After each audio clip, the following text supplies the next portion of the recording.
இனி தமிழகத்தில் நடந்த சில முக்கிய நிகழ்வுகளை சுருக்கமாக பார்க்கலாம்.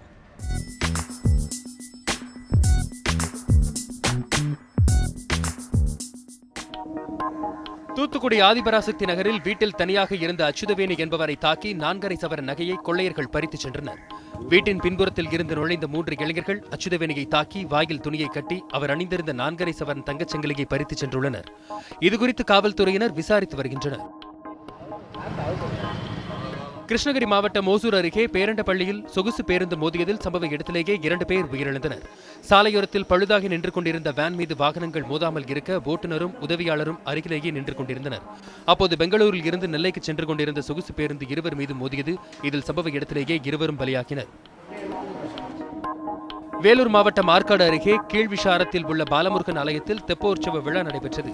கோவில் குளத்தில் அமைக்கப்பட்டிருந்த தெப்பத்தில் முருகப்பெருமான் வள்ளி தெய்வானையுடன் காட்சியளித்து 3 முறை தெப்பத்தை சுற்றி வந்தார். இவ்விழாவில் மத பாகுபாடு இல்லாமல் ஏராளமான பக்தர்கள் கலந்து கொண்டனர். தூத்துக்குடி மாவட்டத்தில் இந்த மாதத்திற்கான விவசாயிகள் குறைதீர்க்கும் நாள் கூட்டம் நடைபெறாது என மாவட்ட ஆட்சியர் அறிவித்துள்ளார். வடகிழக்கு பருவமழையினால் பாதிக்கப்பட்டுள்ள பயிர்களை கணக்கெடுக்கும் பணியில் வருவாய்த்துறை, தோட்டக்கலைத்துறையைச் சேர்ந்தவர்கள் ஈடுபட்டு வருவதாலும் இது தொடர்பாக சிறப்பு முகாம்கள் நடைபெற உள்ளதாலும் குறைதீர்க்கும் கூட்டம் நடைபெறாது என தெரிவிக்கப்பட்டுள்ளது. கோவை மாவட்டம் மேட்டுப்பாளையம் அருகே கிராமத்திற்குள் புகுந்த 15க்கும் மேற்பட்ட காட்டு யானைகளை வனத்துறையினர் நெல்லிமலை வனப்பகுதிக்கு விரட்டியடித்தனர். நெல்லிமலை வனப்பகுதியில் இருந்து வெளியேறிய யானைகள் நேற்று இரவு கிராமத்திற்குள் புகுந்தன. வனத்துறை மற்றும் வேட்டை தடுப்பு காவலர்கள் பட்டாசு வெடித்து யானைகளை விரட்டும் பணியில் ஈடுபட்டனர். 3 மணி நேர போராட்டத்திற்கு பிறகு யானைகளை வனப்பகுதிக்குள் விரட்டினர். சென்னை பீர்க்கன்காரணியில் மருந்து ஏற்றிச் சென்ற லாரி கட்டுப்பாட்டை இழந்து ஏரிக்குள் விழுந்தது. சென்னையில் இருந்து மதுரைக்கு மருந்துகளை ஏற்றிச் சென்ற லாரி பீர்க்கன்காரணை பேருந்து நிறுத்தம் அருகே சென்றபோது முன்னாள் சென்ற அரசு பேருந்து மீது மோதாமல் இருக்க ஓட்டுநர் லாரியை இடதுபுறமாக திருப்பியுள்ளார். இதில் நிலை தடுமாறிய லாரி அருகே இருந்த ஏரிக்குள் விழுந்தது. இடிபாடுகளுக்குள் சிக்கிய ஓட்டுநர் மற்றும் உதவியாளரை அருகில் இருந்தவர்கள் மீட்டனர்.